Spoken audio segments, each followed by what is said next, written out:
Hey guys, today I'm going to talk about a little bit of the abandoned railroad infrastructure here around Haute Interlocking in Terre, Haute, Indiana. So, first of all, before CSX, this was Conrail and L&N. That track where you see that signal is looking east towards Indianapolis on the CSX St. Louis sub. That way, forking left, is north to Chicago on the CSX CE&D sub. Right there, you can see one of the signals for the Ash Street Railroad crossing. And right down there on the St. Louis sub is Duane Yard. Here, you can see the northbound signal for the interlocking and a signal bridge down there for west or south traffic. And you can see the turnout right there and a signal box for it. And then down there's some CSX workers. Down there it continues merged like this for a little while. Turns into 3 tracks. The St. Louis sub forks right to go to St. Louis.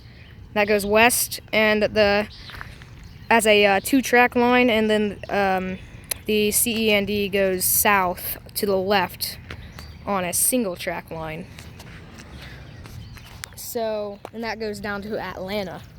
So, there you go. That's the track views here. I'll put a Google Maps link to this location. Those are the active tracks. This is all now CSX. And also down there, you can see the 8th Avenue crossing closest. Next is 13th Street number 2. And then 6th Avenue with the cantilevers. And you can see an interlocking. And yes, there is another signal to the right. You can barely see it. It's behind trees. And then way back there's a big signal bridge. It's the biggest in Terre Haute.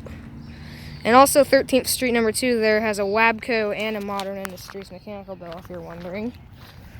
So if you want to check that out, there's just a little bonus. It's actually a T intersection as well, but one of the signals doesn't have a bell. But now to the abandoned railroad infrastructure. Right here we have the Wabash Valley Railroad Museum, which contains the old Haley Tower, which used to stand here. Well, only a few feet closer to the tracks, but like sometime in the late 90s, Conrail was getting mad because the tower was unused and was sitting too close to the tracks. So the Wabash Valley Railroad Museum kind of came together, I guess you could say, and they moved the tower over. If you're wondering, this is Plum Street. It used to cross, and I'm pretty sure that 8-inch signal that they have here was part of the Plum Street crossing, one of the signals. And by the way, this signal does work, however the lights don't.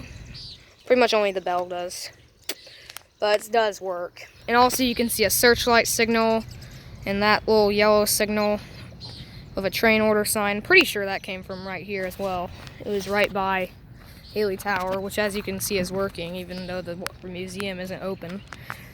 If you're wanting to come here and visit, there's a railfan platform as well, and a caboose from the Pennsylvania, and Spring Hill Tower, and some station from wherever Turner is, but Spring Hill Tower came from the south end of town. I might make a video of that later, but doubt it. But anyway, if you want to come to the museum, it's open every Saturday and Sunday from May to October from 11 a.m. to 4 p.m., I believe, or maybe 3 p.m. 4 p.m. And it's pretty neat. It's not the biggest museum in the world, but it's nice. Also, about a year ago, they got this military car here, passenger car, that they're slowly restoring. As you can see, it came in red, and it still is on the other side, but they're painting it into a darker green color. But anyway, on to the abandoned stuff, for real this time. Right here, you can see rail in the road from when it used to cross. And it would have connected right there at the 8th Avenue crossing. There's still a little crease in the road, or crack, where you can see it. And it would have lined up right with this platform for freight loading, which this building was built, it's closed now, but it was built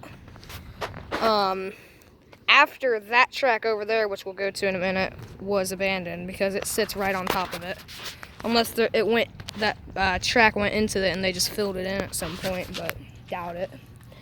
But you can see a rail there, and you can see the outline of a rail here for a third track.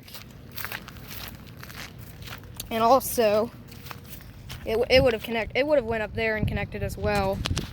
But also over there was another track. And that one still exists. If you can see that little buffer there, it continues as abandoned for a few feet, and then it's used as part of Duane Yard. But it crosses Ash Street and as an abandoned little track there. But then after that, it's used for yard tracks.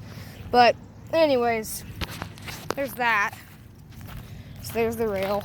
And then also, there's I believe this had to have been a signal base from before this crossing was closed, but after this track was abandoned, because it's in the middle of them both. Unless this was like an awkward crossing and it had more than 2 signals. Or it had 2 signals and 2 crossbucks for the third track, which would be kind of weird, but anyways, I'm gonna walk down to that track now. You can see some cobblestone from when this road still was cobblestone. It's a nice sunset here. There's a better look at Spring Hill Tower there. Some relay cases and other amenities over there. Train wheels switches. I believe they've got a no right turn signal back there. Back there, there's some jump signals that all don't work. I think it's a no right turn signal that's over there. I'm not sure. I have to look next time I come to the museum. But here we are at the other track, which was a spur or something. Not sure what exactly it was used for. I know it wasn't a main line, but you can see it clearly went right across Plum Street.